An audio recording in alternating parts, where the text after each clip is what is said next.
Welcome to another In the Geek Room review.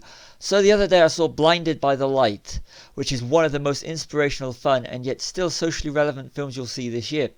It is a breath of fresh air in a time where all the multiplexes seem to be showing are blockbusters and superhero movies.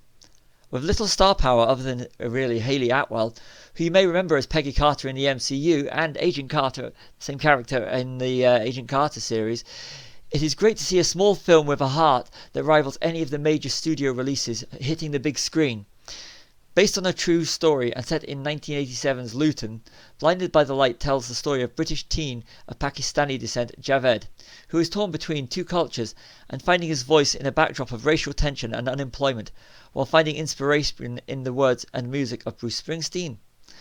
Blinded by the Light is a compelling story that had me laughing as much as crying, that ultimately made me leave the cinema inspired and me feeling more alive than when I went in.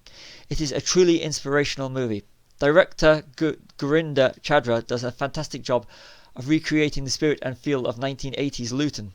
During some of the musical sequences, I sat in awe of how well it was choreographed and beautifully shot, especially a scene set during a thunderstorm.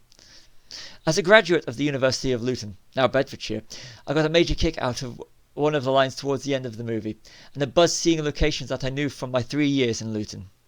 The music, not just Bruce Springsteen, but the rest of the 1980s soundtrack, works perfectly in the movie. They should sell the soundtrack in cinema foyers, as you'll want to buy it as soon as you've seen the movie. A perfect 5-star movie. That's been my review of the fantastic Blinded by the Light. See you all in another In the Geek Room review.